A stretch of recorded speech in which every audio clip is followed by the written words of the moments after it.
RN Ravi Nagaland கவர்னராக கடந்த 2019ஆம் ஆண்டு ஆகஸ்ட் 1ஆம் தேதி நியமிக்கப்பட்டார். அதன் பின்னர் மேகாலயா கவர்னர் பொறுப்பையும் டிசம்பர் 18, 2019 முதல் ஜனவரி 26, 2020 வரை சேர்த்து கவனித்து வந்தார். நாகாலாந்து கவர்னராக இருந்த ரவியை தமிழக கவர்னராக நியமித்து ஜனாதிபதி உத்தரவிட்டார். 2021ஆம் ஆண்டு முதல் தமிழக கவர்னராக மாற்றப்பட்டு தற்போது வரை நீடித்து வருகிறார். கவர்னருக்கான பதவிக்காலம் 5 ஆண்டுகள். RN ரவி கவர்னராக 2019 ஆகஸ்டில் பொறுப்பேற்ற நிலையில் வரும் ஜூலை 31ஆம் தேதியுடன் அவரது பதவிக்காலம் நிறைவடைகிறது. இதனால் தமிழகத்திற்கு புதிய கவர்னர் நியமிக்கப்படுவார் என்ற பேச்சு அடிபட்டது. ஆனால் கவர்னர் ரவியின் பதவிக்காலத்தை மேலும் நீட்டிக்க ஜனாதிபதி திரௌபதி முர்முவிடம் மத்திய அரசு பரிந்துரை செய்ததாக தகவல் வெளியாகியுள்ளது.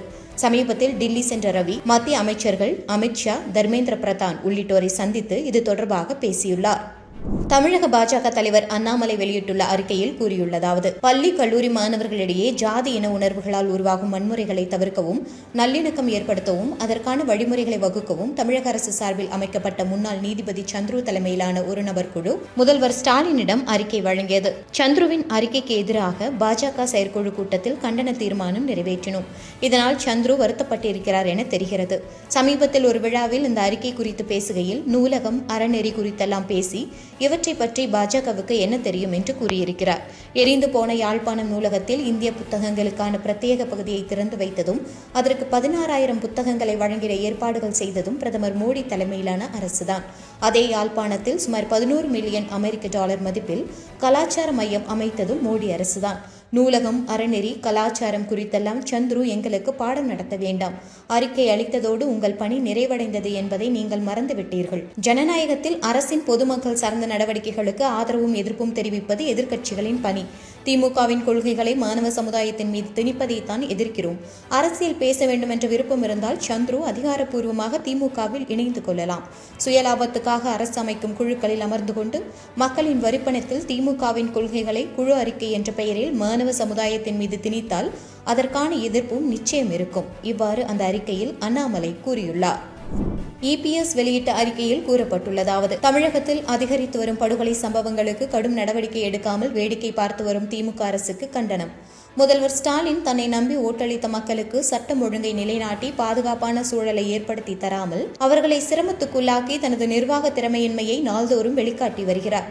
திமுக ஆட்சியில் கொலைகள் செய்வதையே தொழிலாக கொண்டு பலர் தமிழகம் முழுவதும் சுற்றி சுற்றி வந்து வெறியாட்டம் ஆடுவதும், பல கொலைகளில் ஈடுபட்ட கொலையாளிகளை கண்டுபிடிக்க முடியாமல் போலீசார் திணறுவதும் கண்கூடாக தெரிகிறது. இந்த ஆட்சியில் தமிழகம் முழுவதும் இந்த ஆண்டு ஜனவரியில் 80 கொலைகள், பிப்ரவரியில் 64 கொலைகளும், மார்ச்சில் 53 கொலைகளும், ஏப்ரலில் 76 கொலைகளும், மே மாதத்தில் 130 கொலைகளும், ஜூனில் 104 கொலைகளும், ஜூலை 17 வரை 88 கொலைகளும் என 200 நாட்களில் 595 கொலை சம்பவங்கள் அரங்கேறியுள்ளது.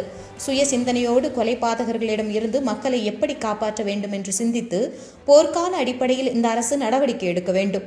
கையில் அதிகாரம் இருக்கிறது என்ற மமதையில் தொடர்ந்து போலீஸை தங்கள் சுயநலத்திற்காக இந்த ஆட்சியாளர்கள் ஏவல் துறையாக பயன்படுத்தினால் அரசியல் பிழைத்தோருக்கு அறம் கூற்றாகும் என்பதை நினைவூட்டுகிறேன். இவ்வாறு அதில் கூறியுள்ளார். மைக்ரோசாஃப்ட் நிறுவனத்திற்கு உலகம் முழுவதும் 40 கோடிக்கும் மேற்பட்ட வாடிக்கையாளர்கள் இருக்கின்றனர். அந்த நிறுவனத்தின் விண்டோஸ் மென்பொருள் ஏராளமான இடங்களில் பயன்படுத்தி வருகின்றனர். தற்போது மைக்ரோசாஃப்ட் விண்டோஸ் மென்பொருள் செயல்பாட்டில் சிக்கல் ஏற்பட்டுள்ளது.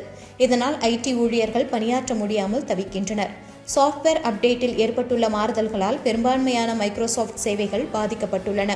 புதிதாக அப்டேட் செய்தவர்களின் கணினியில் ப்ளூ ஸ்கிரீன் ஆஃப் டெத் என காட்டுவதால் பயனாளர்கள் குழப்பம் அடைந்துள்ளனர். கிரவுட் ஸ்ட்ரைக் அப்டேட்கள் ஏற்பட்டுள்ள மாறுதல்களால் மைக்ரோசாஃப்ட் சேவைகள் முடங்கியுள்ளன. இதனால் கணினி சார்ந்த தொழில்நுட்ப துறைகள் முடங்கின. மைக்ரோசாஃப்ட் கிளவுட் சேவைகளை பயன்படுத்தி வரும் விமான நிறுவனங்கள், மருத்துவமனைகள், வங்கிகள் போன்றவற்றையும் பிரச்சினைக்கு உள்ளாக்கியுள்ளன.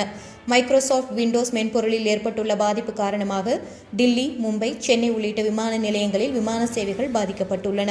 ஸ்பைஸ் ஜெட், இண்டிகோ உள்ளிட்ட நிறுவன விமானங்கள் தாமதமாக கிளம்பும் என்று அறிவிக்கப்பட்டுள்ளது. சென்னை விமான நிலையத்தில் நண்பகல் முதல் விமான சேவைகள் பாதிக்கப்பட்டுள்ளன. பயணிகளுக்கு கம்ப்யூட்டர் மூலம் போர்டிங் பாஸ் வழங்குவதில் தாமதம் ஏற்பட்டுள்ளது. சென்னை உள்ளிட்ட பல விமான நிலையங்களில் விமானங்கள் 2 மணி நேரம் தாமதமாக கிளம்பி செல்கின்றன. விமான நிலையங்களில் டிஸ்பிளே திரைகள், செக்-இன் சேவைகள் உள்ளிட்டவை பாதிக்கப்பட்டு உள்ளன.